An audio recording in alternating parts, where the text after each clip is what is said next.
प्यारे बच्चों नमस्कार। मैं अभय वर्मा स्वागत करूंगा आप सभी का अपने इस YouTube channel AB maths classes में। तो प्यारे साथियों, कैसे हैं आप सभी? मैं उम्मीद करूंगा ठीक ही होंगे, मस्त होंगे, शानदार होंगे। तो फ्रेंड्स, आज हम सीखने वाले हैं एक्सरसाइज 5.1 का लास्ट क्वेश्चन। क्वेश्चन नंबर 4 है, 5 लिख दिया हूं, ठीक है। क्वेश्चन नंबर 4 कौन सा बचा? क्वेश्चन नंबर 4 हम सीखेंगे, ठीक है। तो आइए बिना देर के वीडियो स्टार्ट करते हैं। दोस्त, अगर आप लोग मेरे वीडियो पर नए हैं तो वीडियो को लाइक कर लेना और चैनल को सब्सक्राइब जरूर कर लेना दोस्त, ठीक है। चलिए बिना देर के वीडियो स्टार्ट करते हैं। देखिए दोस्त, क्वेश्चन क्या कह रहा है? निम्नलिखित में से कौन कौन एपी है? यदि कोई एपी है तो इसका शार्व अंतर ज्ञात कीजिए और इनके 3 और पद लिखिए, ठीक है। क्या बोल रहा है? हमें देखना है एपी है कि नहीं। अगर एपी हुआ, एपी कैसे होगा? जब शार्व अंतर समान होगा तभी होगा। अगर एपी है तो शार्व अंतर ज्ञात करना है और इसके अगले 3 पद और निकालने हैं। तो आइए बच्चा पहले चेक करते हैं हम ये क्या एपी है कि नहीं है। हमारे पास एपी दे रखी है 2, 4, 8, 16। पहले जांच कैसे करते हैं? शार्व अंतर यानी डी की वैल्यू निकालकर। तो आइए शार्व अंतर डी निकालते हैं। पहले तो निकालेंगे हम D1। D1 कैसे निकालते हैं बच्चा? A2 में से A1 को घटाते हैं, A2 में से A1 को घटाते हैं। A2 की वैल्यू है 4 माइनस A1 की वैल्यू है 2, आ जाएगा हमारे पास 2। D1 की वैल्यू 2 आ गई। अब D2 की वैल्यू निकाल दें। D2 की वैल्यू कैसे निकलेगी? A3 में से। अब A3 में से A2 को घटाएंगे। A3 हमारे पास है 8 माइनस A2 है 4, घटाने पर आ गया 4। तो देखिए, अब इसके आगे हमें सॉल्व करने की आवश्यकता नहीं है। क्यों नहीं है? क्योंकि यहीं पर हमारा जो सार्व अंतर है वो अलग अलग आ चुका है, समान नहीं है। समान, जब सार्व अंतर समान रहता है तब एपी रहता है। तो क्या यह जो ये समांतर जो श्रेणी है ये एपी है? नहीं है। यहां पर लिखेंगे यह है श्रृंखला, यह श्रृंखला एपी नहीं है। एपी नहीं है क्योंकि इसका शार्व अंतर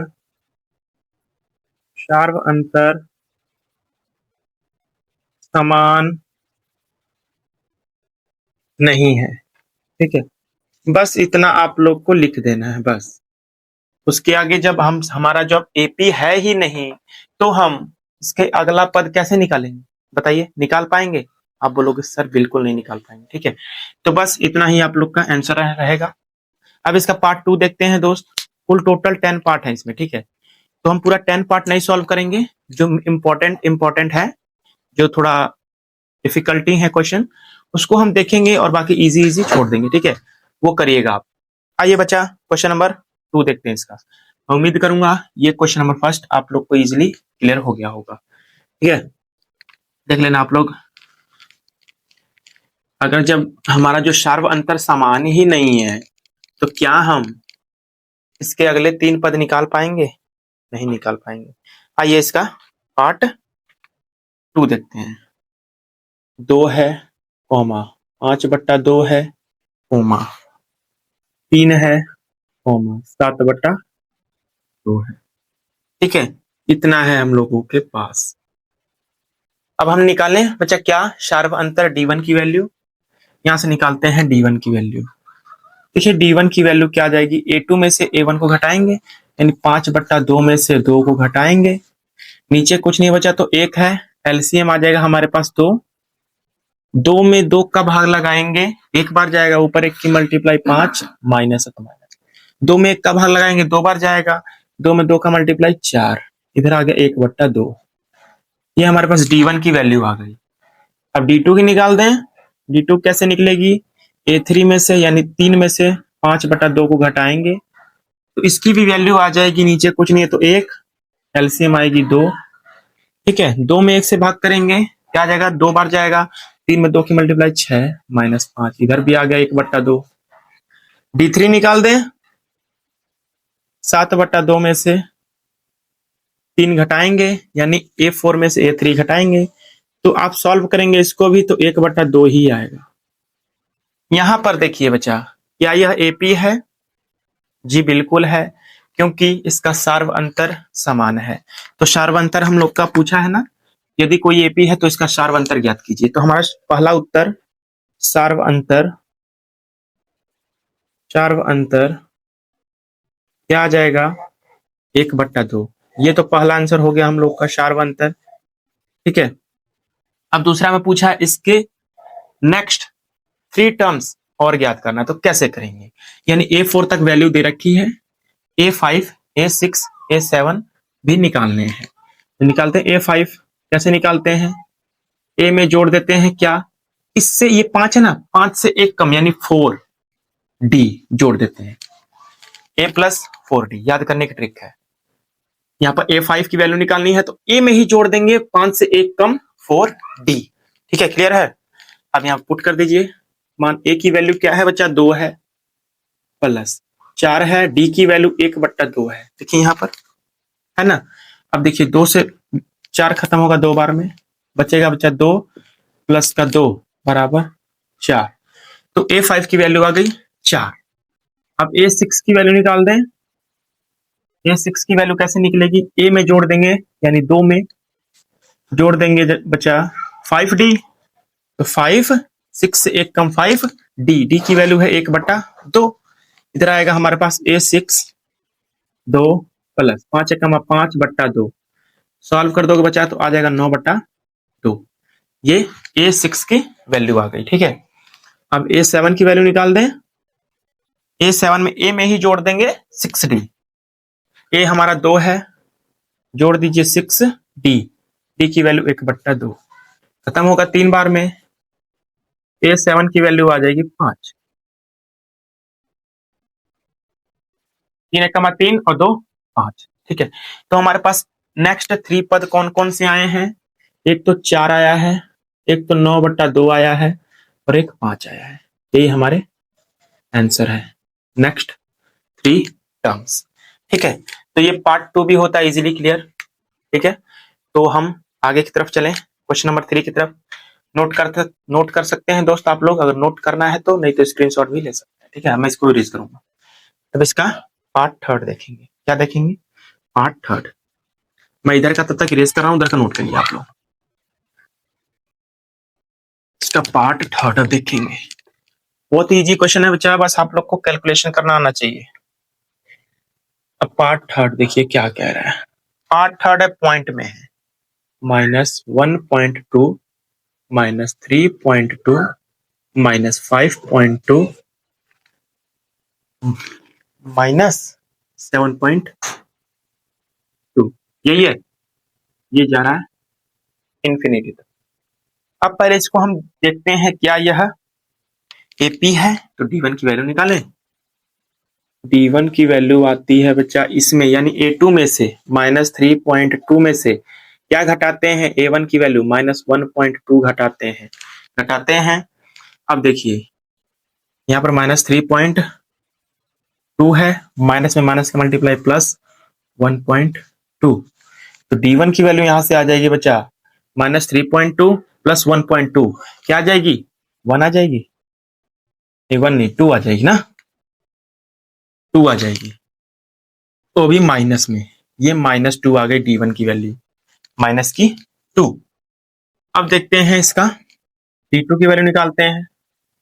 D2 की वैल्यू -5.2 में से घटाएंगे, ये -3.2 घटा देंगे। अब देखिए इधर माइनस का 5.2, माइनस में माइनस का मल्टीप्लाई +3.2, तो D2 की वैल्यू आ जाएगी बच्चा, इधर से भी 2 आ जाएगी, माइनस की 2, D2 की भी वैल्यू आ गई। D3 की वैल्यू निकालें। देखिए D3 की वैल्यू A4 में से, A3 में से हमने घटाया, A4 में से A3 घटा दीजिए, -7.2 में से घटा दीजिए -5.2, अब इधर आएगा हमारे पास -7.2, माइनस में माइनस मल्टीप्लाई प्लस 5.2, इधर भी आ जाएगा हम लोग का D3 की वैल्यू -2 घटाएंगे तो यहां से दिख रहे हैं, आप लोग देख रहे हैं कि हम लोग का सार्व अंतर यहाँ भी क्या आया है, समान आया है।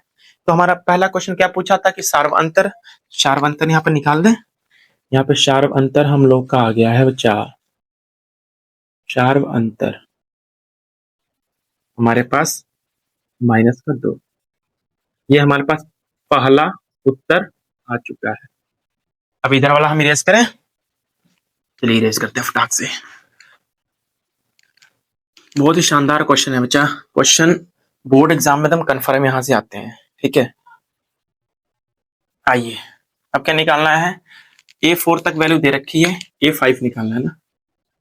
A5 की वैल्यू कैसे निकालते हैं, A में जोड़ते हैं यानी -1/2 में जोड़ते हैं, क्या जोड़ते हैं, A5 है, 5 से 1 कम 4D, और D की वैल्यू क्या है -2, A5 की वैल्यू आ गई क्या -1.2 है, प्लस में माइनस का मल्टीप्लाई माइनस और 2 जा 8। अब A5 की वैल्यू आ जाएगी हमारे पास, A5 की वैल्यू आ जाएगी माइनस तो दोनों है तो माइनस लगाएंगे और जोड़ देंगे यानी 9.2 आ जाएगी, -9.2 आ जाएगी A5 की वैल्यू।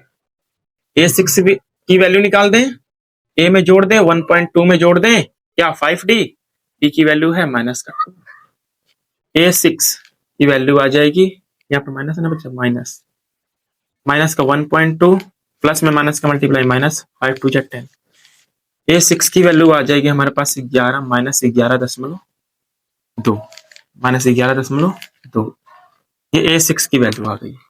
A7 की वैल्यू A में जोड़ दें यानी -1.2 में जोड़ दें 6D, D की वैल्यू -2 है, A7 -1.2 प्लस में माइनस मल्टीप्लाई माइनस के 12, यहाँ से आ गई A7 की वैल्यू -13.2।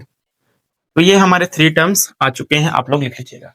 पहला -9.2, दूसरा -11.2, -13.2, ये हम लोग का आंसर हो जाएगा, नीचे लिख लीजिएगा, ठीक है। अब इसका हम पार्ट 4 देखेंगे, जल्दी जल्दी नोट करिए दोस्त, ठीक है। नेक्स्ट क्वेश्चन अंडर रूट वाला आ रहा है, ठीक है, हम आराम से नोट करते रहिए बच्चा, कोई जल्दबाजी नहीं है, पढ़ते रहिए इत्मीनान से। आइए इसका पार्ट 4 देखते हैं। पार्ट 4 है बच्चा √2, √2, √8, √18, √32, ठीक है, इतना हमारे पास दे रखा है। तो अब हम क्या करेंगे, पहचान करेंगे कि एपी है कि नहीं है, करेंगे ना, कैसे करेंगे, सार्वंतर डी निकाल कर। तो पहले तो हम D1 की वैल्यू निकालें, D1 की वैल्यू निकालेंगे बच्चा, √8 में से घटाएंगे ना, √8 में से माइनस का √2। अब बताइए यहाँ पर घटाने पर क्या आ जाएगा, क्या √8 में से √2 घटाएंगे तो क्या √6 आएगा, जी बिल्कुल आप बहुत गलत बोल रहे हैं बच्चा, ठीक है। अंडर रूट जोड़ का नहीं आता है, अंडर रूट जोड़ या घटाओ अंडर रूट का नहीं आता है तो पहले उसको सीखिए, ठीक है। बहुत ही शानदार क्वेश्चन है, अगर आप ऐसे करते हैं √8 में से √2 घटा देंगे 6 आ जाएगा √, तो बिल्कुल सरासरी तुरंत गलत हो जाएगा बाबू, तुरंत एकदम बता रहा हूँ, ठीक है।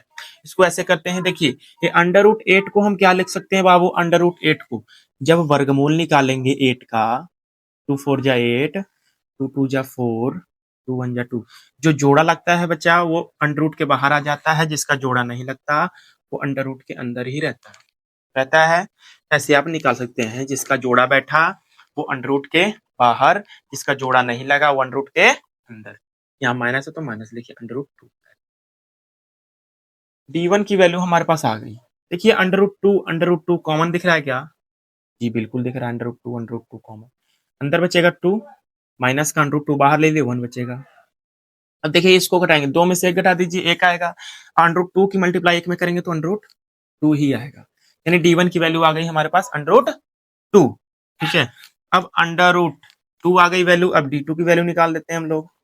D2 की वैल्यू √18, √18 में से घटाएंगे √8, तो √18 को हम क्या लिख सकते हैं बच्चा, इसका भी वर्गमूल निकाल दीजिए। 2 से कटेगा 9 बार में, 3 से कटेगा 3 बार में, 3 से कटेगा 1 बार में। देखिए 3 का सिर्फ जोड़ा बैठा है जोड़ा किसका, 3 का, तो 3 बाहर आ जाएगा और 2 का जोड़ा नहीं लगा तो 2 अंदर ही रह जाएगा। हटाना है √8 को। अभी हम लिखे थे 2√2 लिखे थे ना पीछे, यहाँ पर देखिए।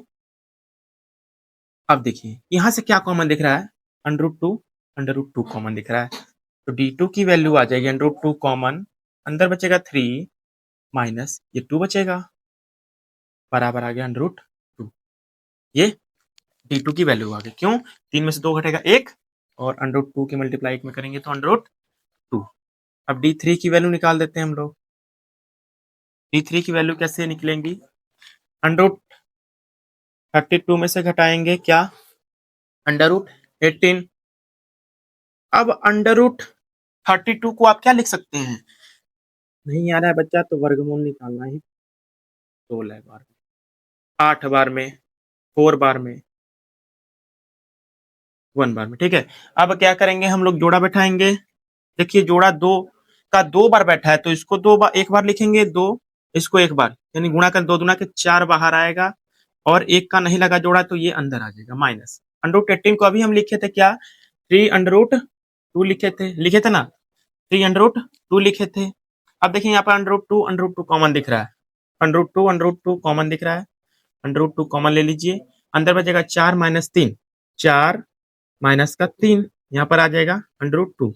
तो यहाँ पर जो है हमारा D की वैल्यू जो है सेम है, तो हमारे पास 4 अंतर, क्वेश्चन नंबर 4 अंतर यानी D की वैल्यू आ जाएगी हमारे पास √2। ये तो हो गया पहला आंसर, ठीक है, √2 D की वैल्यू आ गई √2, पहला आंसर, ठीक है। तो अब निकालेंगे हम क्या, नेक्स्ट इसके 3 terms, next 3 terms, next 3 terms निकालें। देखिए बहुत ही शानदार क्वेश्चन है ये, निकालिए। किसकी वैल्यू, ए 4 तक दिया है, A5 की वैल्यू ए में ही जोड़ देंगे, यानी √2 में ही जोड़ देंगे, 5 से 1 कम 4D, D की वैल्यू है √2, A5 की वैल्यू है बचा √2 कॉमन दिख रहा है तो √2 कॉमन ले लीजिए, अंदर बचेगा 1 प्लस √2 बाहर ले लिए, यहाँ बचा 1, 4 की मल्टीप्लाई 1 में 4, A5 की वैल्यू आ जाएगी 5√2, यही है ना। अब देखिए सभी जो सीरीज थे हमारे पास ये सभी √ के अंदर ही है, ये भी लिख सकते हैं आप, A5 की वैल्यू ये भी सही है, करेक्ट है, लेकिन आप √ में लिखना चाहते हैं तो लिख सकते हैं। कैसे, आपको पता है एक रूल होगा आपके पास, A √ में B होता है तो इसको हम क्या लिख सकते हैं, जो बाहर होता है बच्चा वो बाहर वाली संख्या को जब अंदर यानी रूट के अंदर जब ले जाया जाता है तो ये स्क्वायर करके √ वाली संख्या में मल्टीप्लाई कर दिया जाता है, ये ठीक है। ये जो बाहर रहता है इसका स्क्वायर करके हम √ के अंदर ले जा सकते हैं, ठीक है, ले जा सकते हैं, ले जा सकते हैं कि नहीं, और जब इसको बाहर लाएंगे तो एक बार बाहर लाएंगे, तो उसी प्रकार से इसको हम लिख सकते हैं क्या, A5 की वैल्यू आ जाएगी, ये 5 को जब √ के अंदर लिखेंगे तो 5 का स्क्वायर करके गुणा 2 कर देंगे, यानी 50, √50 is the right answer A5 की वैल्यू। अब क्या निकालेंगे हम, A6 की वैल्यू, A6 की वैल्यू A में ही जोड़ देंगे, यानी √2 में ही जोड़ देंगे, क्या, √2 में ही जोड़ देंगे 5D, यानी 5√2। अब ये देखिए A6 की वैल्यू आ जाएगी √2 कॉमन, अंदर बचेगा 1 प्लस 6, नहीं 1 प्लस 5, यहाँ पर आ गया 6 √2। A6 की वैल्यू आ जाएगी, 6 को जब अंदर ले जाएंगे तो 6 का स्क्वायर, 36, 36 की मल्टीप्लाई 2 में तो 72, A6 की वैल्यू आ गई हमारे पास 72। अब A7 की वैल्यू निकाल दें, A7 की जब वैल्यू निकालेंगे A में ही जोड़ देंगे, √2 में ही जोड़ देंगे 6D, तो यहाँ पर A7 की वैल्यू आ जाएगी √2 कॉमन और अंदर बचेगा 1 प्लस 6।